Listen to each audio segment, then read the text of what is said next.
Vous êtes probablement tombé sur cette vidéo. I've been watching Speed streams, and I'm seeing all the love that he's getting in Angola.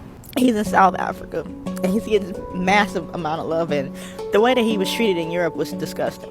But to see him be a black man from the United States of African descent and be able to go back to the continent and be treated like a human by civilized African people, when we've been taught that Africa is primitive, that it's dangerous, don't go back, they have this, they have that, they don't want you, they don't like you.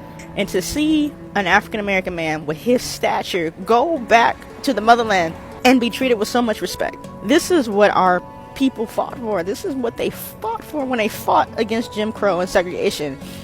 This is what the slave revolts were about, is to be able to go back home to a home that you've never been and be unapologetically black and not have to think about being black, just being able to have your natural hair and your brown skin and not be judged and not be racially profiled and not be killed. Cette jeune femme afro-américaine en larmes en train de réaliser à quel point iShowSpeed est aimé et adulé par les peuples africains. Quelque chose d'hyper choquant pour quelqu'un qui avait l'habitude d'entendre le contraire, comme quoi les Afro-Américains n'étaient pas les bienvenus en Afrique. Et d'ailleurs, cette fille n'est pas un cas isolé. Il y a eu aussi cette vidéo.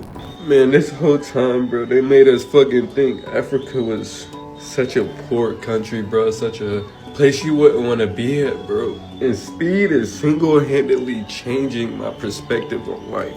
Like the music in Africa, the culture, everything, every single aspect of Africa just makes my insides feel so good, bro. Mais également des milliers de commentaires d'Américains expliquant qu'ils prévoient d'aller en vacances en Afrique, des milliers de TikTok positifs qui découvrent en fait l'entièreté des cultures africaines. C'était vraiment magnifique. Et donc les streams d'iShowSpeed en Afrique révèlent à mon avis 3 choses principales.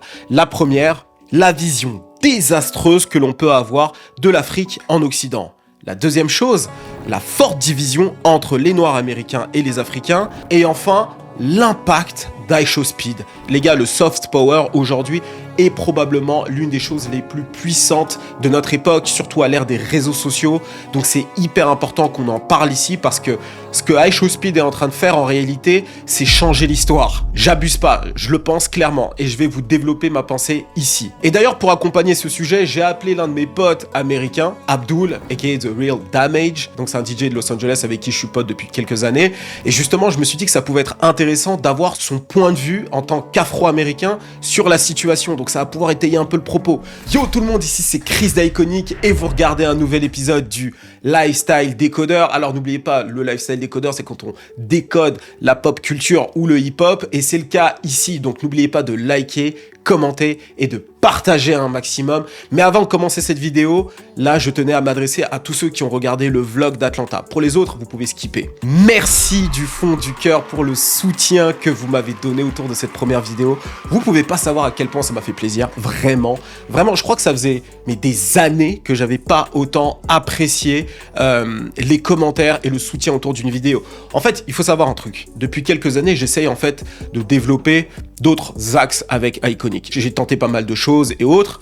Bon, Iconic Programme, ça se développe bien. Ça, c'est pour le coup, c'était plutôt, entre guillemets, easy. Je savais quoi faire. Mais pour ce qui est des contents pour toute ma communauté, j'étais vraiment en train de réfléchir comment je pouvais faire un contenu qui puisse continuer à plaire, qui rassemble le hip-hop, ce que j'aime beaucoup, la culture américaine, le lifestyle et globalement la pop culture et l'éducation. Parce que j'aime toujours allier un peu toutes ces choses-là. Un petit peu comme ce que vous avez sur cette chaîne. Et le concept de vlog / docu, et j'ai pas vu beaucoup de Français le faire ou quoi, mais c'est vraiment quelque chose que je voulais développer en fait. Et commencer avec Atlanta, pour moi, c'était un moyen de vraiment mettre les pieds dans le plat avec une belle production. D'ailleurs, merci à Amaury, merci à Mathilde et merci à Tanguy, à vous 4, pour avoir fait cette belle vidéo. Et sachez que sur cette chaîne Big Ico, donc cette nouvelle chaîne, l'idée, ça va être vraiment de développer ce type de vidéos. L'idée, c'est de sortir du studio, d'aller traiter des sujets pop culture. Alors, très souvent culture américaine, mais l'idée après ça va être de faire des choses un petit peu différentes. Par exemple, dans le second vlog, ça va être autour des créateurs de marques de vêtements. Pourquoi 99%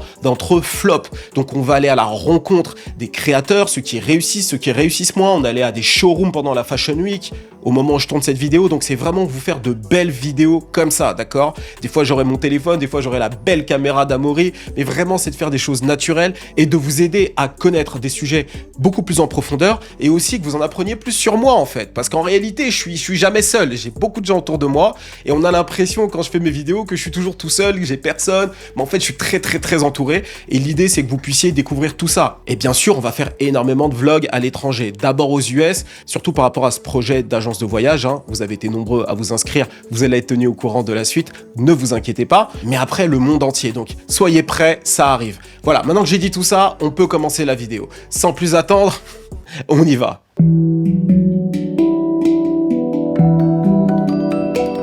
Alors avant de parler du stream d'iShowSpeed, on va revenir dans les années 90. Il y avait énormément de choses de faites autour de l'Afrique dans la pop culture américaine. Pop culture et d'ailleurs même documentaire.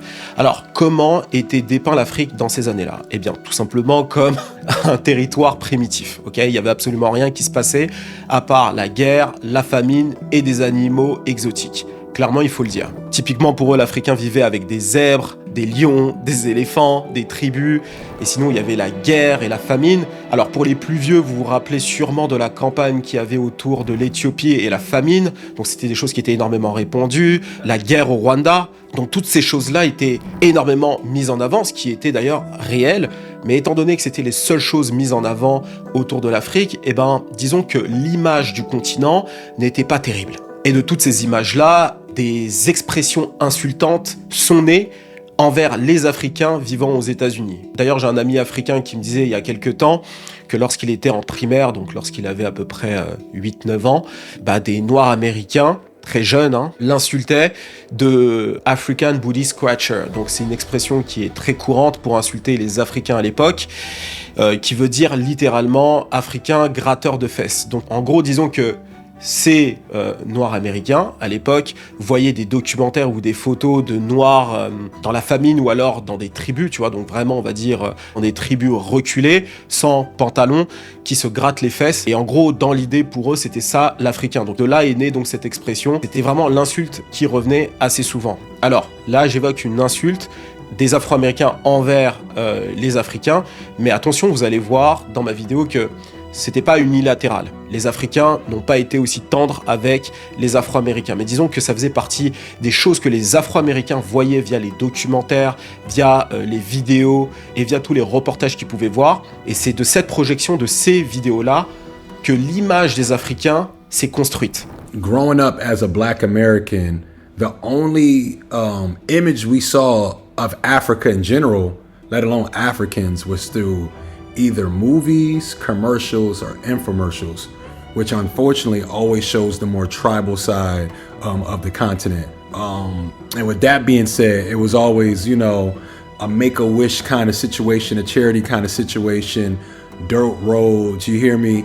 We wasn't really knowledgeable about the cities and the flourishing things that Africa had to provide. Ensuite, mis à part ces documentaires et reportages, il y avait aussi la pop culture qui nous a pas beaucoup aidé, notamment Eddie Murphy avec le film Un prince à New York. Alors, si tu es né dans les années 90, tu gardes d'excellents souvenirs de ce film, d'accord? Et l'idée, c'est pas aujourd'hui de condamner ce film, moi je suis vraiment contre ça. C'est-à-dire qu'il y a des choses qui ont été faites à une certaine époque, avec le recul et avec notre regard d'aujourd'hui, il y a des choses qui étaient pas ok, mais il est hors de question de maintenant cancel le film, d'accord? Parce que, évidemment, à cette époque-là, tout le monde était ok avec ça, aussi bien les Africains que les Américains. Mais quand tu regardes avec beaucoup de recul et avec la conscience qu'on a aujourd'hui, c'était pas ok certaines choses qui étaient faites. Certaines blagues ne passeraient pas aujourd'hui. Par exemple, il y a cette scène où tu vois Eddie Murphy avec l'une de ses prétendantes. Alors pour ceux qui ne connaissent pas le film, Eddie Murphy doit se marier.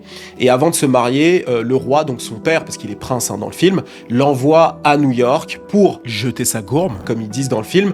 En gros, faire la fête et rencontrer plein de filles. Mais lui, dans son cas, il veut rencontrer l'âme sœur. Donc potentiellement rencontrer une femme américaine avec qui il pourrait faire sa vie. Et avant de se rendre à New York, son père lui propose des femmes et lui propose une femme qui l'écoute au doigt et à l'œil. Et à un moment donné, il lui demande de faire la chienne. Elle se met à aboyer et à sautiller. Faites le chien. Et donc lui, dans le film, ce qu'il dénonce, c'est justement que la fille n'a pas son libre arbitre et c'est justement ce qu'il ne veut pas. Lui, il veut trouver une femme, du coup, américaine. Bon, il y a un petit peu d'idéologie masquée dans tout ça. En gros, les femmes américaines sont libres et les femmes africaines sont complètement soumises. Bon, voilà, on va pas rentrer dans tout ça, mais voilà, tu le notes aujourd'hui avec un petit peu de maturité. Et en gros, Eddie Murphy va à New York pour trouver une femme qui va pouvoir être son égal en quelque sorte. Il cherche pas à avoir quelqu'un qui est à sa botte. Mais en quelque sorte, ce qu'ils sont en train de montrer, c'est une forme de déshumanisation de la femme noire, africaine en particulier. Et c'est quelque chose de réel. Moi, je suis pas trop dans les analyses un peu forcées, mais là, pour le coup, c'est quelque chose qui est assez clair lorsqu'on regarde les choses avec un peu de recul. Justement, ce genre de vidéo, ce genre d'image-là, envoie une image très particulière de l'Afrique, surtout lorsque tu regardes le film. Tu vois des éléphants se balader, des girafes et autres. Alors, on est dans un pays imaginaire, c'est Zamunda, d'accord? Mais quelque part, ça joue sur ce qu'est l'imaginaire de l'Afrique et ça rend pas forcément service au continent. Et après, il y a eu des choses un peu plus graves et qui, pour le coup, à une certaine époque, m'a fait rire. Alors, ceux qui ont regardé régulièrement mes vidéos vont probablement reconnaître l'extrait. Il s'agit du film Soul Plane avec Kevin Hart et Snoop Dogg. Dans ce film, Snoop Dogg est pilote d'avion et son copilote, c'est Godfrey. Donc, Godfrey, c'est un comédien nigérian, d'accord, qui est encore très populaire aux États-Unis. Pour ceux qui connaissent la rêve, c'est celui qui a fait la vidéo Ain't No Black, Ain't No Black. I know black. I know black. Impossible. I know black. I'm Dominican. Et donc, ce copilote qui joue le rôle d'un Africain dans le film met une chanson à un moment donné, et c'est une chanson qui ressemble pas du tout aux chansons que tu as dans le continent. C'est des petites percussions avec des bruits d'animaux, quoi. Tu vois, c'est ça.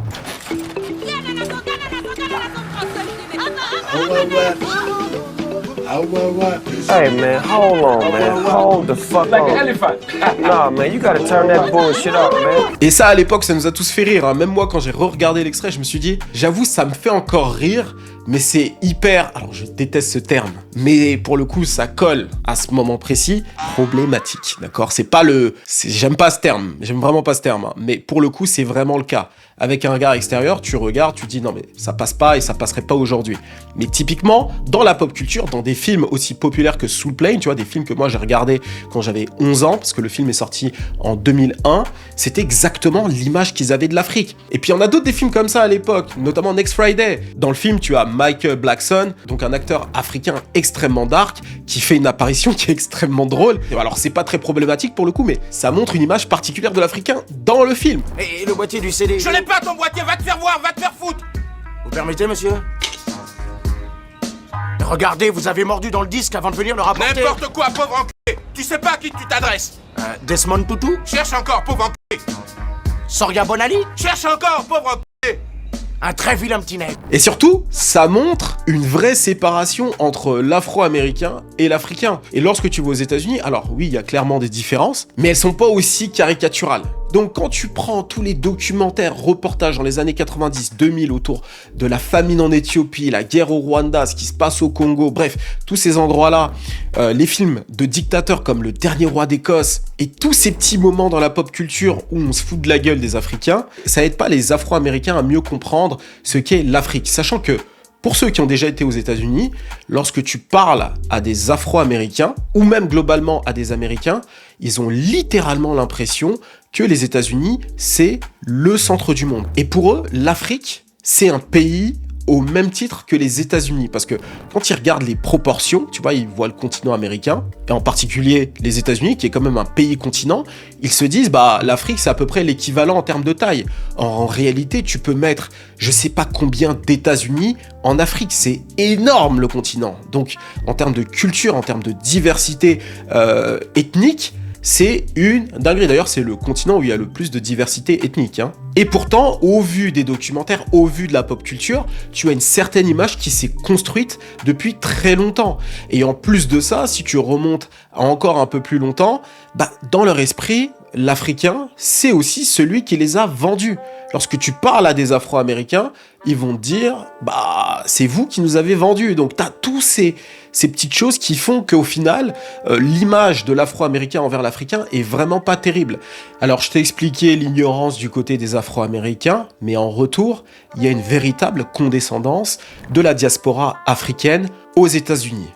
Car oui, lorsque tu parles à des Noirs américains, moi j'en ai eu quelques-uns autour de moi à qui j'ai posé la question, parce qu'il y a quelques années, j'étais pas du tout au fait de ce qui se passait là-bas, en tout cas à ce niveau-là. Et en fait, ils m'ont expliqué clairement que la diaspora africaine, une partie de la diaspora, bien sûr, il s'agit pas de tout le monde, mais une partie d'entre eux, c'est quelque chose qui revient très souvent, qui se pensent meilleurs que les Afro-Américains, en disant que ils sont moins paresseux, qu'ils réussissent beaucoup mieux. Et ce sentiment est statistiquement réel. Lorsque tu regardes en proportion les communautés africaines aux États-Unis et la communauté afro-américaine, tu te rends compte que la diaspora africaine réussit beaucoup mieux que la diaspora afro-américaine. Bon, vous avez compris, hein, soit je dis afro-américain, noir-américain, et je pourrais même dire les blacks, ok, parce qu'ils se font appeler les noirs là-bas, les afro-américains, pour faire la différence avec les africains, ce que je trouve un peu bizarre d'ailleurs, mais voilà, juste pour que vous sachiez. Et d'ailleurs, lorsque tu regardes statistiquement, les plus grosses diasporas aux États-Unis sont éthiopiennes et nigériennes. Et ces deux diasporas réussissent extrêmement bien. Ils ont une forte classe moyenne. Par exemple, les Éthiopiens, ils sont connus pour être des entrepreneurs et travailler énormément entre eux. Donc, il y a un entrepreneuriat communautaire qui est là.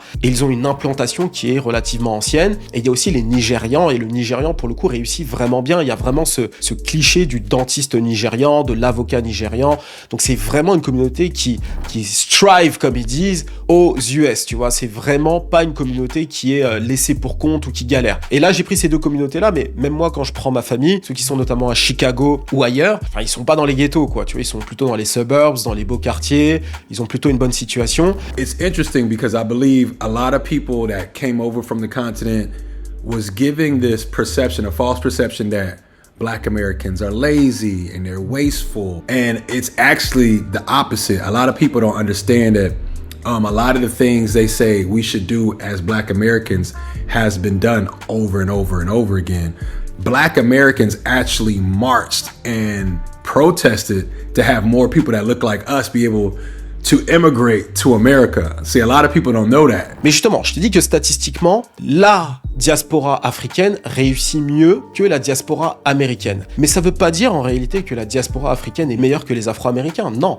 En fait, il faut aller plus loin que ça, regarder les chiffres et comprendre exactement qu'est-ce que les États-Unis ont mis en place qui a fait que la diaspora africaine réussit mieux que les Noirs américains. Eh bien, lorsque tu regardes plus en détail, tu te rends compte que les États-Unis ont une politique d'immigration très sélective en ce qui concerne la diaspora africaine. Alors, qu'est-ce que ça veut dire exactement ? Eh bien, ça veut dire que l'immigration africaine était essentiellement éduqués. C'est-à-dire que c'est des Africains qui venaient pour les études ou directement qui avaient de gros diplômes et qui sont allés s'installer aux États-Unis. Ça pouvait être des diplomates, ça pouvait être aussi dans le cadre d'un programme professionnel, mais c'était vraiment que des personnes et des familles suffisamment aisées avec les moyens pour avoir le visa et ensuite pour pouvoir aller s'installer aux États-Unis. Ce qui fait que lorsque tu prends la crème de chaque pays qui vient s'installer aux États-Unis, eh ben, les résultats sont complètement différents. C'est-à-dire que les familles viennent avec une autre mentalité, avec de l'éducation. D'ailleurs, les parents peuvent avoir un peu réussi ou alors du moins avoir déjà initié des choses qui ont fait ensuite que les enfants en eux-mêmes vont chercher à aller plus loin parce qu'ils ont, on va dire, le socle familial, les deux parents présents à la maison, qui ont une éducation, qui vont donc insuffler ça à leurs enfants, qui eux vont ensuite faire naturellement des études et aller loin dans la vie. Et d'ailleurs, contrairement à la France, qui a eu une stratégie avec l'immigration qui était complètement différente. Après la Deuxième Guerre mondiale, la France a eu besoin de se reconstruire et tu as eu aussi les 30 Glorieuses. Et dans le cadre des 30 Glorieuses et de la France qui se reconstruit, la France, elle, est allée chercher une main-d'œuvre qui était peu qualifiée pour travailler dans les usines et les chantiers. C'est d'ailleurs pour ça que les capitaines de l'industrie, à une certaine époque, ont fait, entre guillemets, pression. Je savais pas que j'allais parler politique sur ces vidéos-là, mais on fait pression chez Valéry Giscard d'Estaing pour faire en sorte que les immigrés restent en France pour une longue période, pour travailler justement dans ces usines, Peugeot, Renault, toutes ces grosses industries, parce qu'en fait, ils se rendaient compte qu'à l'époque, cette immigration travaillait pendant quelques années, prenait un peu d'argent pendant 2-3 ans et ensuite ils retournaient au pays. Sauf que ça les arrangeait pas et c'est pour ça qu'ils ont créé donc le regroupement familial et en quelque sorte, ces immigrés se sont retrouvés à rester en France. Donc tout ça, c'est les fleurons de l'industrie française qui ont initié ce qui se passe actuellement, parce qu'initialement, les gens rentraient, d'accord ? Donc ça, c'est en France. Donc en France, il fallait beaucoup de main-d'œuvre, travailler dans les chantiers, bref, faire tous les boulots relous et aussi femmes de ménage et autres. De l'autre côté, la population française, après les 30 Glorieuses, s'est formée directement dans les entreprises. Lorsque vous parlez par exemple là des personnes blanches des années 70 et qui ont réussi dans la vie, ils vont t'expliquer que ils ont commencé avec un CAP à 16 ans, qu'ils n'ont pas eu forcément le bac, et à force de travail et surtout avec le temps, ils ont pu devenir cadre ou directeur en fin de carrière. Ça, c'est des choses qui étaient possibles pendant les 30 Glorieuses, parce que la France avait besoin de former les gens sur le territoire pour en faire des cadres. Bref, voilà. Donc c'est pour expliquer un petit peu la différence entre les États-Unis et la France en termes d'immigration. Donc tu as d'un côté les US qui va sélectionner les meilleurs de l'immigration africaine, mais de l'autre côté, pour ce qui est des Afro-Américains, eh bien tu as absolument tout le monde. Tu vas avoir des Afro-Américains qui réussissent réellement dans leur carrière, mais tu vas avoir ceux qui vivent dans la pauvreté, qui ont hérité encore de ces fameux 400 ans d'histoire, d'esclavage et de ségrégation. Il y a énormément de familles monoparentales dans la communauté afro-américaine. Il y a aussi tous les problèmes de drogue avec l'épidémie de crack qu'il y a eu entre les années 70 et 80. J'en ai parlé dans plusieurs vidéos, notamment celle où je parle du vrai Rick Ross. Enfin voilà, il y a eu tous ces problèmes-là. Et ces communautés-là qui ont été touchées par tous ces problèmes-là vont avoir beaucoup plus de mal à réussir. C'est normal, elles ont beaucoup moins de repères que ces communautés africaines-là. Donc forcément, elles sont moins éduquées, elles sont beaucoup plus pauvres sur le territoire américain. Elles-mêmes, elles ont été victimes de ségrégation, de l'esclavage, etc. Ça fait beaucoup de tard à surmonter pour réussir comme la crème de la communauté africaine. Et donc, il y a eu un véritable clash d'un côté, tu as les Africains qui considèrent que les Afro-Américains sont des paresseux, qu'ils ne saisissent pas toutes les opportunités qu'il y a aux États-Unis. Et donc, ils les regardent de haut en disant « on a plus d'argent que vous, on sait saisir les opportunités et en plus de ça, on a une culture, d'accord ?» Donc, tu as vraiment ce problème-là, et lorsque tu parles aux Afro-Américains, ils te le disent, hein. Et d'ailleurs, j'ai même un autre pote afro-américain qui me disait les Africains ne se mélangent pas avec eux. Il y a vraiment ce truc de séparation qui pouvait être douloureux. Et de l'autre côté, tu as les Noirs américains qui regardent les Africains en disant dans votre pays, vous vivez dans des huttes, African Booty Scratcher, vous êtes très foncé, etc. Parce qu'il y a ces différences, parce que les Afro-Américains sont en moyenne mélangés avec 20% d'Européens, on va dire. Donc il y a cette vraie fracture qui est là, en fait, où les Africains, comme les Afro-Américains, ne se comprenaient pas, et de là, il y avait énormément de friction. Alors, je dis pas qu'il n'y avait pas de mélange et les gens ne réussissaient pas à s'entendre, c'est pas ce que je dis. Ce que je dis, c'est qu'il y aurait pu y avoir déjà beaucoup plus tôt une forme de connexion plus forte entre la diaspora africaine et les Afro-Américains. Mais le problème, c'est qu'il y avait une vraie incompréhension entre ces deux communautés. Mais avec les années, notamment grâce au soft power, il y a eu énormément de choses qui ont été faites, et ça c'est intéressant à observer, surtout à l'ère des réseaux sociaux, je dirais à partir de 2015. Déjà, je vais remercier les Naija pour ça, parce que l'impact de leur culture aux États-Unis a fait un effet ricochet en Europe. Bon, il y a eu bien sûr l'Angleterre, mais aux États-Unis, ça a clairement changé énormément de choses. Avec l'arrivée d'artistes comme Burna Boy, Davido ou encore Wizkid, il y a eu un gros changement dans la perception des Africains. I'm a strong believer in that music brings people together. And I feel like Afrobeats and the surgence of Afrobeats has done that, because for me personally, and that's really I'm gonna speak on, you get to see the rich culture in the cities and the environment and the dances and everything, the food, through this imagery, right? Before, it was really hard to get to perspective of Africa from Africans. D'ailleurs, ça me rappelle une interview d'Akon qui disait que les artistes afro-américains pensaient qu'ils étaient riches et compagnie, mais lorsqu'ils voyaient ensuite Davido ou Wizkid ou d'autres artistes africains, ils se rendaient compte qu'en fait, non, mais en fait, ces artistes-là africains font beaucoup plus d'argent que nous. Et ça, en fait, ça a complètement chamboulé leur manière de voir les choses. Et donc, grâce au succès de ces artistes africains, ça a permis de faire rayonner le continent d'une manière complètement différente. Grâce à l'art, grâce à tout ça. Parce que ce qu'il faut comprendre, notamment avec le soft power, c'est que grâce au soft power, il y a beaucoup d'idées que tu vas intégrer malgré toi, parce que ça va passer par l'angle du plaisir. Et c'est ça qui est fort, et c'est pour ça qu'il faut savoir le cultiver, ça. Et quand tu regardes par exemple un clip comme Last de Burna Boy qui se passe à Lagos, où il est dans une super maison avec ses potes quinf, fringués comme je sais pas quoi, en train de vibrer, tout ça, et ben ça montre une image complètement différente de l'Afrique aux États-Unis. Like you see when Burna Boy goes on an interview and says Black Americans have no culture. Oh yeah.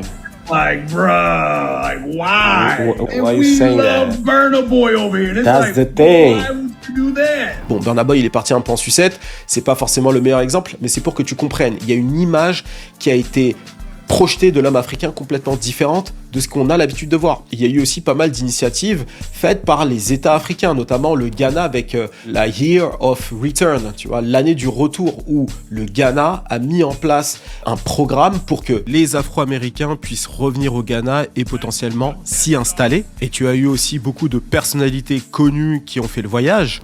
Et il y a aussi le Bénin qui a mis en place une initiative permettant aux personnes afro-descendantes de demander la nationalité béninoise en ligne. On a d'ailleurs vu dans le stream d'Aisho Speed une jeune fille guadeloupéenne qui raconte comment elle a obtenu la nationalité béninoise. Et actuellement, elle y vit. A lot of Afro-descendant people became Beninese, so everyone can do it. You came Beninese? Yeah. So what were you before? Martinican. Et il y a aussi, parmi les célébrités, Ciara qui a obtenu la nationalité béninoise. Tu as le Gabon, récemment avec Ludacris qui a eu la nationalité gabonaise. Alors sa femme est gabonaise, donc ça a beaucoup aidé.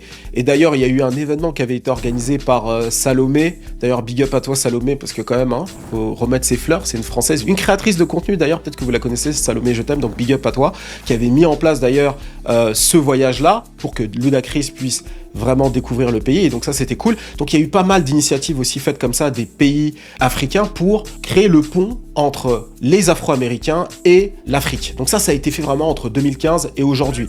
De véritables initiatives, et les réseaux sociaux ont énormément aidé. Alors quand je dis les réseaux sociaux, c'est pour diffuser tout ce que je vous ai dit là, mais ça va être aussi pour mettre en avant des modèles africains, tu vois, des femmes africaines dark skin. Et d'ailleurs ça me permet de faire écho à ma vidéo sur le colorisme que j'ai sorti il y a plusieurs mois de ça. J'ai eu quelques commentaires de gens qui disaient ouais mais tu joues trop sur cet esprit victimaire, sur la femme noire, etc. Bah, vous avez absolument rien compris, c'est pas du tout ce que je voulais dire. Et d'ailleurs moi je suis pas du tout dans ce truc victimaire, c'est pas du tout ça.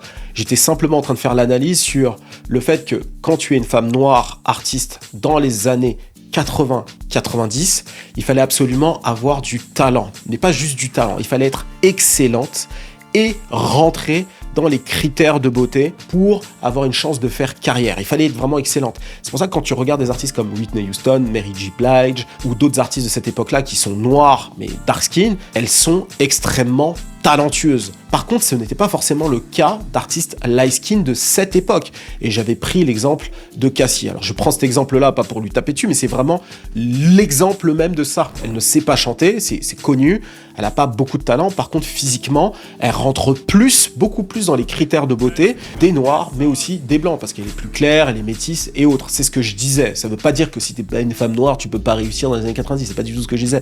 Il faut apprendre à réécouter mes vidéos et surtout mettre ses émotions de côté. Ça, c'est un problème avec les gens de notre époque. Vous allez écouter et vous allez être tout plein d'émotions. Ah, mais lui, il est là, il fait le victimaire. Non. C'est pas ce que je dis.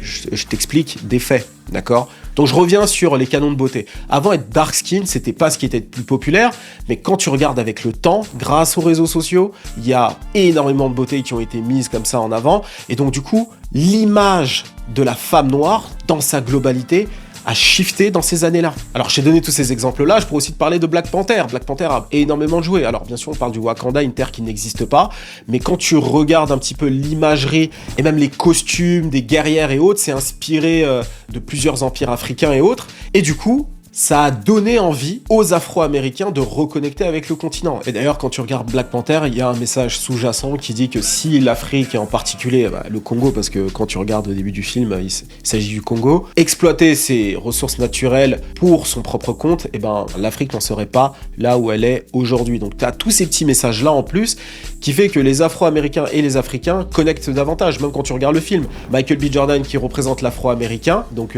qui a été arraché du Wakanda, et donc à ses racines, et de l'autre côté tu as Chadwick Boseman qui représente l'Africain du continent, et tu as donc ce clash qui est très intéressant, qui a fait qu'à un moment donné, ça a créé des conversations, et je pense des ponts entre, encore une fois, ces deux communautés. Et les réseaux sociaux ont créé du lien, ont permis une connexion entre les communautés, mais il y a eu aussi énormément de négatifs, et c'est important de le dire ici. On est dans une époque où les gens n'ont jamais été aussi divisés, tu vois. Et ça, c'est à tous les niveaux, et ça ne concerne pas que les Noirs américains et les Africains, il s'agit d'absolument tout le monde, à tous les niveaux, et ça va très très loin, et c'est quand tu comprends ça que tu prends un peu de recul et tu dis ok, il y a un truc qui est en train de se passer, limite il y a peut-être un complot, je sais pas, mais les gens sont complètement divisés, et quand je dis les gens complètement divisés, c'est les gens en bas, donc la plèbe, nous. Donc tu vas avoir par exemple en France les blancs contre les noirs et les arabes, tu vas avoir les noirs contre les arabes, et quand j'ai les arabes, vous m'avez compris, je parle des maghrébins, je fais un peu simple. Tu vas avoir ensuite les Marocains contre les Algériens, et dans ces pays même, il y a des ethnies qui s'entendent pas forcément. Tu vas avoir aussi les femmes contre les hommes. Si tu vas dans les Caraïbes, tu vas avoir les Haïtiens contre les Martiniquais et Guadeloupéens, il y a une vraie division. Et en Afrique, tu vas avoir aussi des frictions entre les Sud-Africains et les Nigérians, les Congolais et les Rwandais, bien entendu. Et même quand tu regardes au sein même des pays, tu vas avoir des divisions où il va y avoir même des guerres civiles qu'il y a eu dans le passé. After really being around a lot of like people of African descent, just them alone, they treat each other like that. So it's like, you can't even take it personal. It's not like they're just treating American blacks like that. They treat each other like that. And once I seen that, I was like, oh, it's just an attitude of certain people. You know, I'm not saying everybody's like that. Donc, il y a eu tellement de choses comme ça qui existent et les réseaux sociaux vont cultiver énormément ça. Et il faut dire qu'il y a beaucoup plus de connexions, mais aussi beaucoup plus de friction, il faut le dire aussi. Du côté des Afro-Américains, pour revenir au sujet principal, tu vas avoir des choses qui vont être créées autour de ça, qui vont cultiver davantage cette détestation ou ce rejet, on va dire, des Africains, notamment avec tout ce truc de ADOS et FBA. Alors tout ça, c'est des communautés, on va dire, créées par les Afro-Américains pour marquer une différence franche entre eux et les Africains. C'est des trucs qui sont allés extrêmement loin. Et donc ces gens-là ne veulent rien avoir à faire avec les Africains. Donc il y a des choses vraiment qui sont, en fait, qui me dépassent un peu parfois, mais c'est des choses qui sont réelles et qui sont nées et qui se sont propagées grâce aux réseaux sociaux. Donc ça, c'est des choses qui sont là actuellement. Et tous ces groupes-là ont fait en sorte de cultiver, en fait, cette rivalité et cette différence, voire même cette détestation des Africains. Et du côté des Africains, il y a eu aussi certains qui ont cultivé en fait cette différence, voire même ce rejet des Afro-Américains. Donc il y a un peu de tout. Il y a une vraie connexion. Et moi je pense que à partir de 2015, il n'y a jamais eu autant de connexion entre les Africains et les Afro-Américains. Mais de l'autre côté, il faut dire aussi qu'il n'y a jamais eu autant de divisions dues à tout ce que j'ai expliqué un peu plus tôt. D'ailleurs même, il y a eu cette fameuse histoire à Atlanta de cette maman camerounaise, pour ceux qui n'ont pas suivi, je vous le dis, une maman camerounaise qui a un grand business autour de la coiffure. Elle a un grand salon de coiffure qui fait des braids africaines, comme ils disent. Et en 2025, il y a eu un boycott autour de son commerce par les Afro-Américains pour plusieurs raisons. Et ce boycott, justement, a mis en lumière cette détestation qu'il peut y avoir entre les communautés. Mais bien heureusement, c'est pas allé très loin et le comportement d'ailleurs de cette maman a été exemplaire puisqu'elle a montré qu'elle était ouverte aux Afro-Américains, elle leur a demandé même pardon pour justement montrer sa bonne foi et son envie de connecter et de ne pas creuser cette différence, cette division entre les communautés. Et ça, c'est important à noter. Et donc tout ça, c'est la situation dans laquelle on était en 2025. Donc il y a toujours beaucoup d'incompréhension, d'ignorance des deux côtés. D'accord ? Donc c'est quelque chose qui a été cultivé des deux côtés, mais en même temps, il y a ceux qui ont envie de connecter, de parler, de voyager, qui ont fait ce travail et qui ont connecté. Donc il y a les deux choses qui sont réelles, qui existent. Et c'est là que iShowSpeed intervient et c'est pour ça que c'est magnifique ce qu'il a réussi à faire.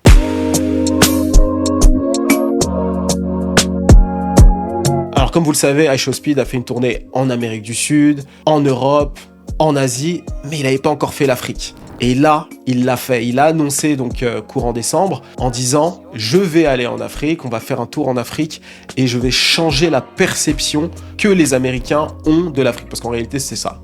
C'est changer la perception en découvrant les communautés sur place. Et ce que les Afro-Américains ont vu, c'est que cette petite image de quelques personnes de l'élite africaine aux États-Unis qu'ils pouvaient avoir sur eux est complètement différente de la réalité. Et d'ailleurs, ils se sont même rendus compte que les Africains, dans la globalité, aiment profondément les Afro-Américains, leur culture, qui ils sont et qui les admirent profondément. Et d'ailleurs, iShowSpeed a été choqué de l'accueil qu'il a reçu un petit peu partout. Il a fait énormément de pays d'Afrique et il a été accueilli comme un véritable chef d'État, et d'ailleurs même pas, beaucoup plus, comme une réelle personne adulée, aimée. Les gens sont venus dans ses streams, ont participé, l'ont vraiment fait sentir qu'il était chez lui. Et ça, c'est la beauté de pas mal de communautés africaines. Pour ma part, j'ai été dans quelques pays, mais tu vois, il y a des pays comme par exemple, sans parler du Congo tout de suite et être biaisé, mais tu vas au Sénégal, il y a un vrai accueil, tu vois. la communauté sénégalaise, qui est connue pour être la terre de la teranga, d'ailleurs félicitations à vous pour la CAN, c'est vraiment un pays où tu peux voyager et tu te sens accueilli par un peuple qui va te faire te sentir bien, tu vois. Et iShowSpeed l'a vécu un peu partout. Et les Afro-Américains, non seulement ils se sont rendus compte à quel point ils pouvaient être les bienvenus par la population, par les gens, et c'est la beauté d'un stream, c'est que contrairement au Year of Ghana, quand les célébrités se sont rendues au Ghana, tu peux dire ils sont accueillis presque comme des chefs d'État, donc ils ont un circuit qui est très précis, très sécurisé, qui fait qu'ils vont pas forcément au contact de la population. Mais pour ce qui est d'iShowSpeed, le concept même de ces streams, c'est d'aller au contact du peuple, de voir les gens, et en particulier de rentrer en contact avec les talents sur place, voir comment les gens dessinent, comment les gens dansent, comment les gens chantent, même les œuvres qu'ils créent, potentiellement même, je sais pas moi, des génies, des gens que tu rencontres dans la rue, et tu te rends compte que ces gens-là sont non seulement de bonnes personnes, mais en plus de ça, que c'est des gens qui ont un véritable talent et une ouverture d'esprit comme il est rare d'en trouver. Et ça a été magnifique à voir. Et en fait, iShowSpeed a su utiliser le stream à merveille. C'est que moi, par exemple, j'aime bien le stream. C'est quelque chose que je ferai dans l'avenir un petit peu et autres. Mais c'est pas le truc que j'ai envie de développer là, pour plusieurs raisons. Mais moi, en fait, le stream, je regarde pas ça énormément. Mais il y a certaines qualités que tu trouves dans le stream que tu retrouveras nulle part ailleurs. Et c'est la spontanéité. Comment les gens sont réellement. Tu ne peux pas fake avec le stream. Alors bien sûr, tu peux créer des scénarios et je pense que de leur côté, il y a une vraie préparation. Aujourd'hui, iShowSpeed, c'est une entreprise. Donc, ils ont quand même pour objectif de maintenir l'attention des gens dans leur stream. Même lui, il surjoue énormément les choses, etc. pour justement créer quelque chose de fort pour les gens qui regardent. C'est l'exercice du stream. Mais de l'autre côté, tu vas avoir beaucoup d'imprévus. Et il faut en fait dealer avec cet imprévu. On l'a vu en Algérie, tu vois, il y a eu des imprévus quand ils lui ont jeté des choses. Donc c'est des choses qui n'étaient pas prévues, donc ça a montré un aspect négatif du pays à ce moment-là. Et ça, c'est des choses en fait que le stream va te montrer. C'est-à-dire que les choses vont être telles qu'elles sont. Tu vas avoir des talents, mais tu vas avoir aussi des choses qui peuvent être négatives. Et ça, en fait, iShowSpeed ne peut pas le fake. Et c'est la beauté de la chose. C'est qu'il a vraiment montré la beauté du continent. Et pour revenir justement au soft power, on va te faire comprendre des choses, on va t'aider à intégrer certaines idées sans que ce soit douloureux. Tu sais, c'est cette expression américaine qui dit « put medicine on the candy ». Donc tu vas mettre le médicament dans le bonbon. Si je te dis comme ça, arrête de penser que l'Afrique, ce n'est que la famine et la guerre, bon, tu vas m'écouter, mais ça va te passer un peu au-dessus. Par contre, si je t'emmène à Addis Abeba en 2026 et que tu vois tous les buildings, que tu vois qu'ils sont avancés en termes de technologie, parce qu'il y a eu un saut technologique de leur côté, ils utilisent des trucs un peu plus avancés avec leur smartphone, parce qu'il y a une période où ils n'ont pas pu profiter des outils technologiques que nous on a connus au début des années 2000, donc tout de suite eux ils ont été un peu plus avancés dans les méthodes de paiement ou des choses comme ça, et quand tu vas et que tu t'en rends compte qu'Addis Abeba c'est plus la famine, pour ceux qui savent pas, Addis Abeba c'est la capitale de l'Éthiopie, donc quand tu vois que c'est plus la famine, que la ville est de plus en plus prospère, qu'il y a de plus en plus d'occidentaux qui vont dans ces capitales là pour saisir des opportunités, parce qu'en Afrique il y a une croissance incroyable et que du coup ça attire les gens. Quand tu vas au Nigeria, en particulier à Lagos, et que tu te rends compte que c'est la capitale africaine avec le plus de milliardaires et que le pays est vu comme la Chine d'Afrique et que bon, déjà c'est le pays avec la plus forte croissance en Afrique et son développement va continuer encore et que ça va être une véritable dinguerie encore dans 20, 30 ans, et que tu vois la culture, que tu vois les gens et que tu vois que les gens t'aiment et que tu te sens accueilli comme ça, t'as pas besoin que je te le dise en fait. T'es en train de kiffer le moment, donc t'apprécies clairement ce qu'est le continent. Et pour moi aujourd'hui, et d'ailleurs ça a toujours été le cas pour moi, en tout cas depuis que je suis adulte, c'est ça que le divertissement doit être. Le divertissement, ça doit pas juste être du smash or pass. Tu vois, no disrespect à ceux qui le font, des fois il m'arrive de regarder un petit peu, mais le problème avec le smash or pass, c'est que c'est drôle, c'est fun, mais il n'y a pas de fond, il n'y a rien, il n'y a pas de message. Et moi, ce que j'aime dans le divertissement, et même ceux que j'ai envie de créer sur ma chaîne, et ce que j'essaie de faire sur Iconic et sur Big Ico, la nouvelle chaîne, c'est de proposer du divertissement, mais de toujours derrière essayer d'ajouter une dose d'éducation ou un message sous-jacent qui permet aux gens aussi de pouvoir partir avec quelque chose de réellement intéressant. Et ça, je le fais ici, que ce soit même dans les formats affiliates, il y a toujours une histoire ou quelque chose à récupérer en fond, que ce soit dans la culture musicale, mais aussi le message, c'est tous les gangsters finissent morts ou en prison, clairement. Il y a toujours cette dimension-là. Mais l'idée, c'est toujours d'avoir un message qui soient intéressants avec le divertissement. Et c'est pour ça que le divertissement est puissant. Et sur Big Aiko, bah, vous l'avez compris aussi, c'est les documentaires et le côté reportage. Et ce que iShowSpeed a fait, c'est qu'il a mis son contenu à ce service-là. Et quand tu regardes l'évolution du bonhomme et l'âge qu'il a, c'est totalement impressionnant. Parce qu'il a commencé avec un contenu complètement débile, d'ailleurs, vous pouvez le voir dans la vidéo biographique que j'ai faite de lui. Et aujourd'hui, il est certes rigolo, il est certes fun, mais derrière les valeurs qu'il transmet aux jeunes sont incroyables. Déjà par rapport à sa tournée en Afrique, mais même lui-même, il est extrêmement athlétique. Je ne crois pas qu'il boive ou qu'il fume. Il est respectueux, il a les valeurs familiales, il est très proche de son père, de sa mère, tout ça. Il est compétitif et surtout, il est ouvert au monde. D'accord ? Alors, c'est pas un petit parfait, mais tu vois un peu toutes ces qualités, c'est ultra positif. D'ailleurs, en termes de valeurs, pour les petits qui le suivent, ça fait une différence franche avec les rappeurs, tu vois, et en particulier les rappeurs, on va dire, pour la génération 95-2002, tu vois, qui suivaient à l'époque, et c'est pas un shot, c'est un fait, mais les artistes de Chicago ou d'Atlanta ou autres, de cette époque-là, quand tu regardes les petits, bah à l'époque c'était Chirac, la guerre, les streets, etc.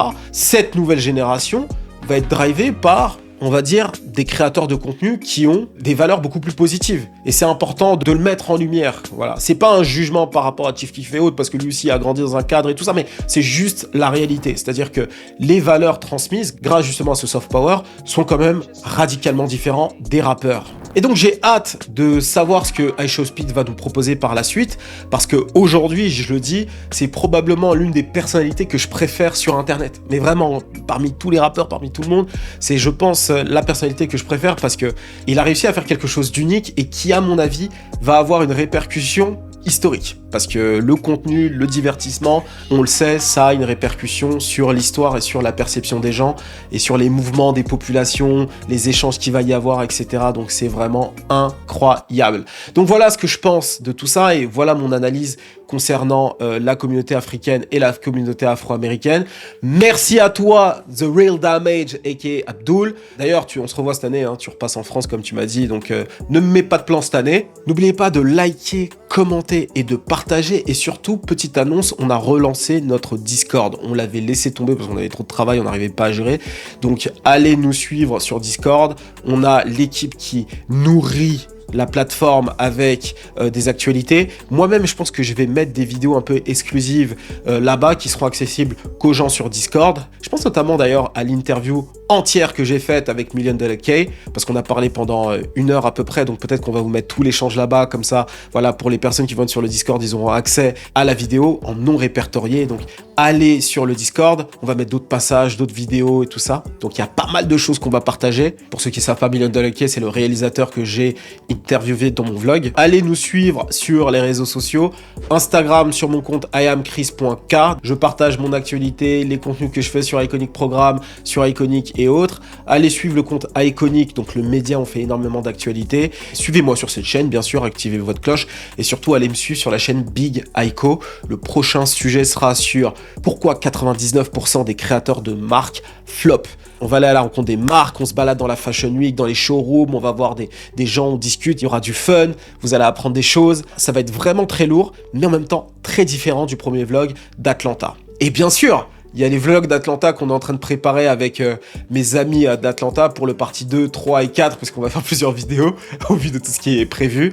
Donc ça va être très lourd. Et pour ceux qui se sont inscrits, et ça d'ailleurs je ne l'ai pas dit, pour ceux qui se sont inscrits à la newsletter en vue des prochains voyages, je vous remercie, on vous tient au courant des voyages de groupe. Donc voilà, c'est tout. C'était Major d'Iconic pour te servir. On se dit à très vite. Cheers! Alors pour ceux qui en veulent encore et qui veulent en savoir davantage sur iShowSpeed, j'ai fait cette vidéo où je reviens sur toute son histoire et comment il a réussi à percer grâce au stream. C'est juste ici, faites-vous plaisir.